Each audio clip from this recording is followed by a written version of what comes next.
Hi, this is Jerry, Kilo Mike 4, Zulu Kilo Bravo. We're going to be looking at the snap-on ferrite cores again this week.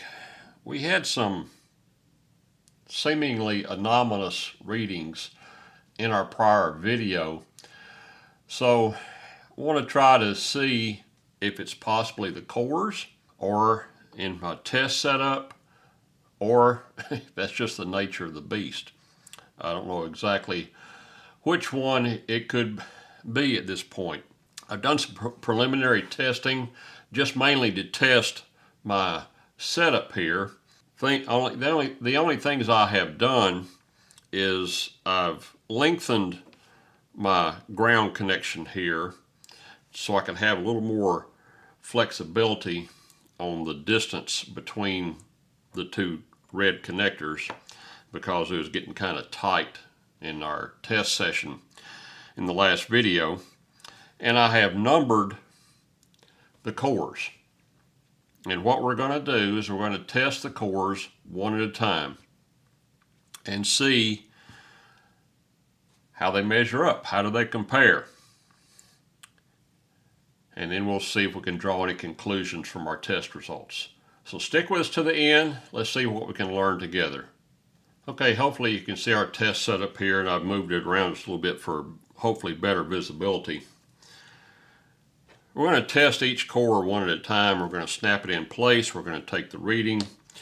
Our approximate reading here, and I'm going to be taking all the readings at 14.267 megahertz. It's actually 2675 megahertz, just to have a standard frequency. It's pretty much in the middle of the HF band, and you can see you get a little less attenuation here on the lower end of the band and a little more attenuation here on the high end of the band. But right now we're primarily going to test the actual cores themselves, and I have looked at all the cores and made sure that they are clean. I did find one that had a little bump on it that I took out of it, and it didn't seem to make any difference. I've done some preliminary testing, but let's see what it is. Now this is number one. It doesn't look much like a one, I know, but it is number one. I know which one it is, and we'll keep that straight. And we'll snap them on right here in the middle, and lay the coax down flat, and you probably heard that snap. Okay, and if you were looking at the meter, you probably saw the value change here. We went from a negative 1.35 approximately down to a negative 8.76. So we've got that recorded now, negative 8.76 for number one, and that's in dB of attenuation. And for those that didn't see the prior video, these are all Mix 31 snap-on cores. They're made by the Ferrite Corporation, and I bought them from Mouser Electronics. And there will be a link down in the description if you want to buy some of the same. I don't get any commission on that. It's just for your convenience.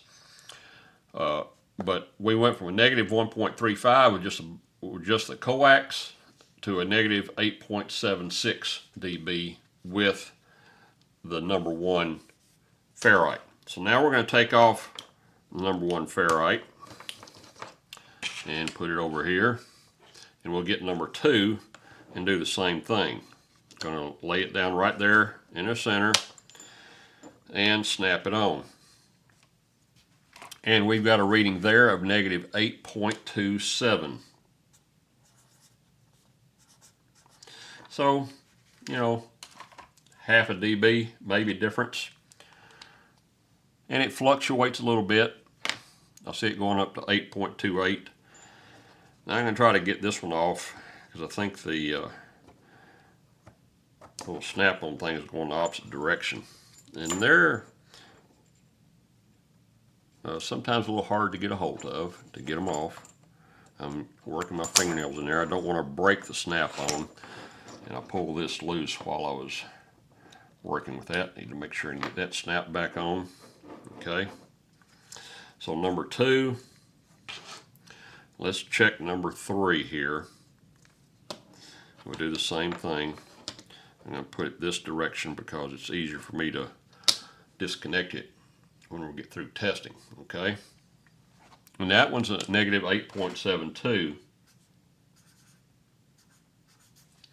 So they're so far within about a half a dB of each other. And I have seen a little variation from test to test. I can't, I have checked, double checked, and triple checked all my connections, and I cannot see anything why there's a variation. I mean, there's no loose connections. All the connections are tight. All the coaxes are tight. I recalibrated the NanoVNA just to be sure, and I did tests before and after the calibration. I couldn't see any appreciable difference other than the time-to-time variation that I've already mentioned.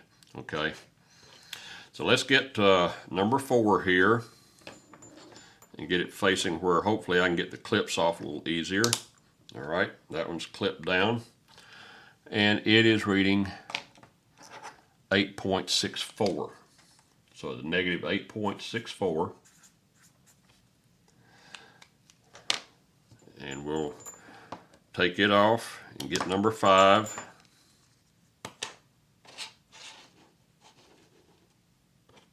And put it on.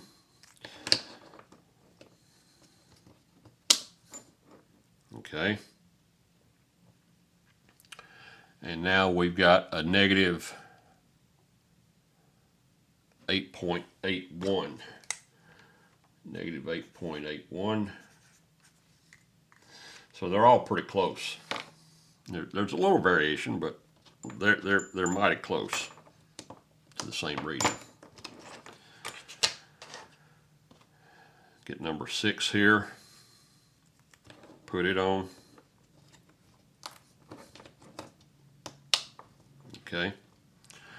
And we've got negative 8.62.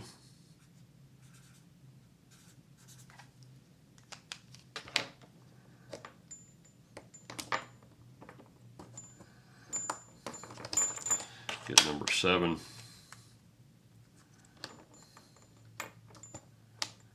Get it snapped on. Okay.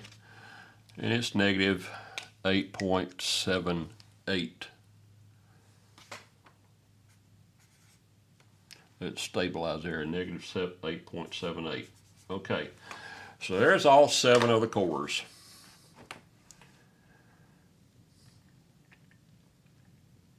And the high is a negative 8.81, there it is there, and the low is negative 8.27.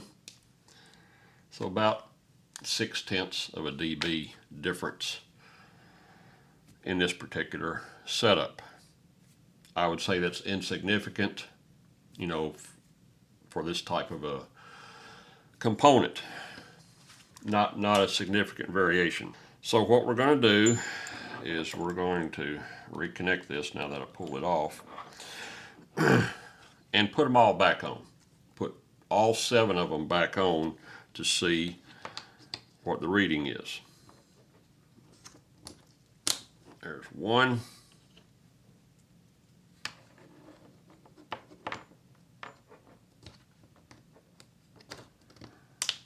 2. They're snapping in. There's number 3.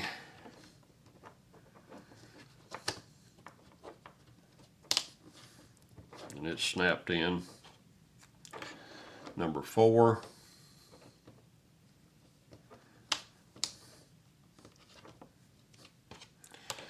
Number 5.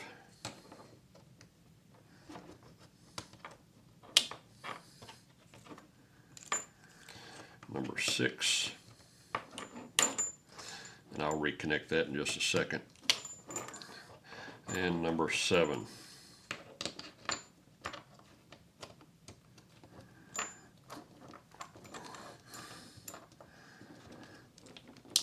All right, number 7. And let's get this reconnected here.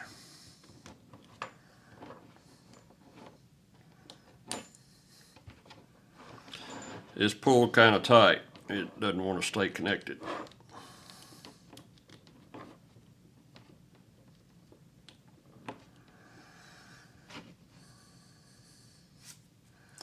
Okay, so everything's connected now. We've got all 7 on there. And what is our reading? Negative 21.5.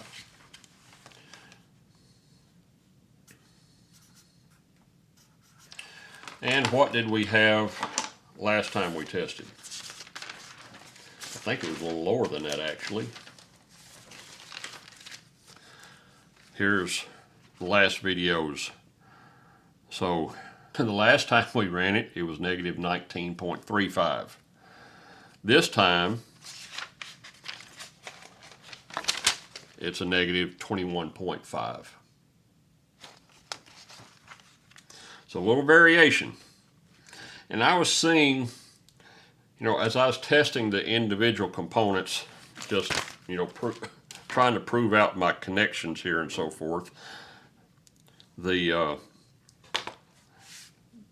can be a half a dB plus or minus from each individual time I was putting them on. Why is that? I really don't know, because like I said, I've double and triple checked all my connections. I've tried snapping individual beads on at different locations along the coax. Didn't seem to make a difference. Nothing appreciable. It might have made a few hundredths.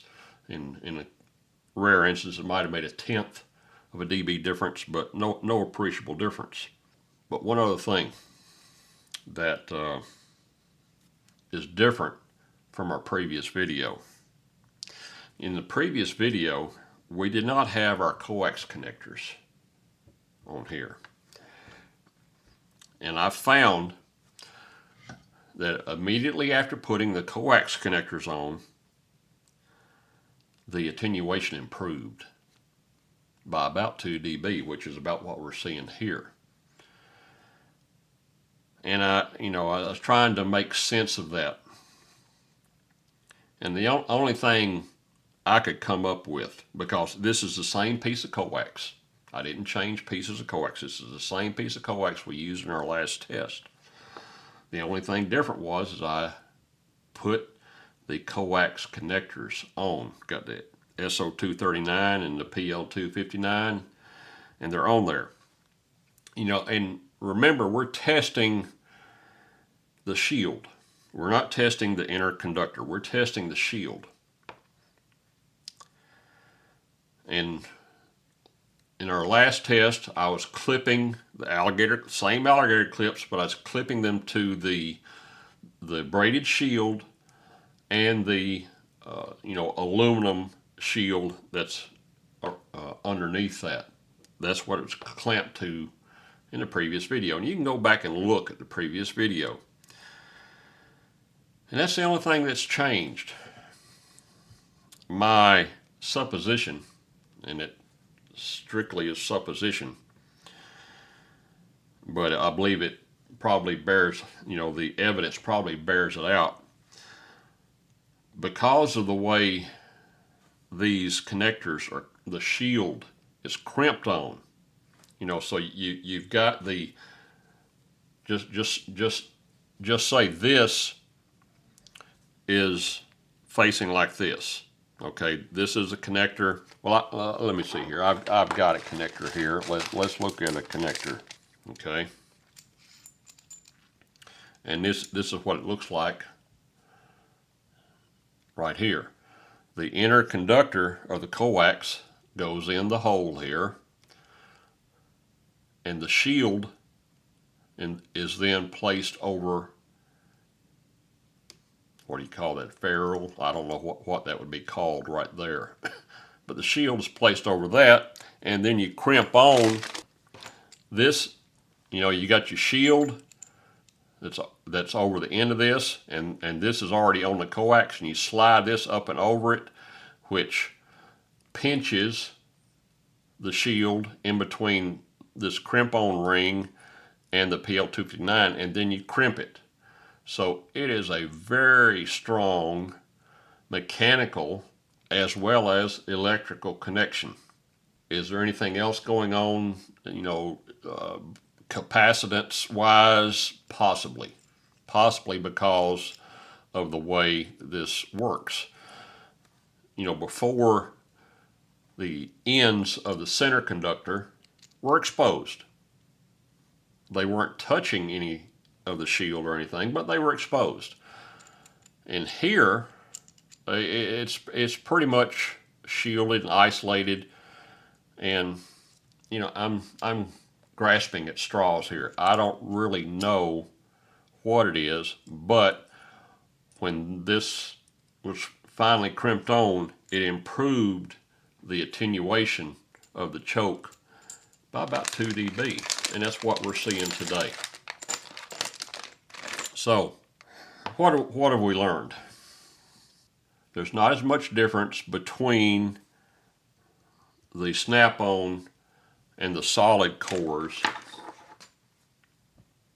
as we originally thought there was, based on our test. It wasn't just a thought. We tested, but there's not as much difference once you've got the completed choke with the ends on it. Instead of there being a 3 dB difference, there's about a 1 dB difference. I showed you the results as we did it. I'm kind of surprised in it as well. And what we're seeing today, and I've done this a couple of times today, trying to understand what may be going on. But there doesn't seem to be as much difference in a completed choke that we saw in the last video when the connectors were not on the ends. What would I recommend? What do you want to make? There's not enough difference between them. These are a little more expensive, but they are much more convenient if you've already got a coax assembled. You just clip them on. You've got a choke. So there's really no trade-off that you would be able to tell on your radio. Now you can tell on test equipment that there is a little trade-off, but on your radio you would never notice a 1 dB difference. Go with what's most convenient for you. If you want to make up one, you've got your coax, you've got your connectors, you've got your core. Hey, these are great. Is there enough difference between the two as far as the choking ability that you would want to do this one over this one? No, there's not. 1 dB is what we're measuring today. So again, we learn as we go.